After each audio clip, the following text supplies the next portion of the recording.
ଶିଳାଶ୍ରୀ ମଞ୍ଚର ସାହିତ୍ୟ ଆସରରେ ମୁଁ କବିତା ମହାପାତ୍ର ଭୁବନେଶ୍ୱରରୁ କହୁଛି। ମୋର ବହି ଅପାସରା ଜୀବନର ଗୋଟିଏ କବିତା ଆପଣମାନଙ୍କୁ ପଢ଼ିକି ଶୁଣାଉଛି। କବିତା ଶୀର୍ଷକ ହେଲା ତୁଠ କାହାଣୀ। ଅଙ୍କା ବଙ୍କା ନଈ ଦିହର ବୁକୁରେ 9 ପାହାଚ ତୁଠ କାହାଣୀ ଭରିଦେବ ଯେତେ ଯେତେ ସମୀକ୍ଷାର ବାଣୀ।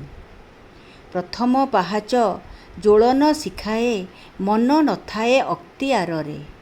ବିବେକର ସ୍ଖଳନ ସେଠି ବିଜୟଟା ପ୍ରତିହିଂସାର। ଦ୍ୱିତୀୟ ପାହାଚ ଅସୂୟାର ମାୟା ନିଜ ଭିତର ସାନ୍ନିଧ୍ୟରେ। ହୃଦୟ ପରାଜୟ ଏଠି ଉଦ୍ଭାସିତ ଅହଙ୍କାରେ। ତୃତୀୟ ପାହାଚେ ଶଠତାର ବାଜା ଜଡ଼ତା ବନ୍ଧନ ଭିତରେ। ଜୀବନ ଯଉଘର ସେଠି କପଟ ନିଆଁ ଜାଳି ଜାଳି ମାରେ। ଚତୁର୍ଥ ପାହାଚ ଗର୍ବିତ ଗରବ ତାର ତୁମର ଏ ମନର ଅହେତୁକ ମୁ'ର ବାସ୍ନା ନଥାଏ କାହା ଆଶାର ଆଶଙ୍କାରେ। ପଞ୍ଚମ ପାହାଚ ପରଶ୍ରୀ କାତର ପରିସୀମା ଭିତରେ।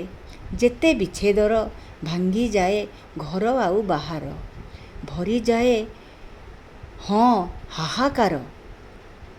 ଷଷ୍ଠ ପାହାଚ ହଜିଯାଏ ଏଠି ଘୃଣାର ଗୋଳିଆ ପାଣିରେ।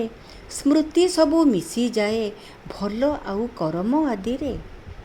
ସପ୍ତମ ପାହାଚ ମିଥ୍ୟାର ଶିଉଳି ପାଦ ଯାଏ ଖସି ଖସି ଖସି।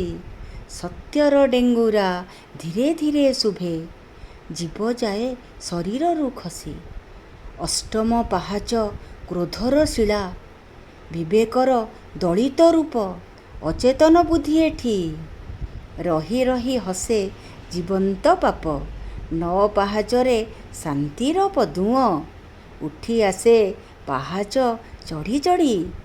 ଚଢ଼ିଯିବ ଯଦି 8ଟି ପାହାଚ ଜୀବନ ସତ୍ୟରେ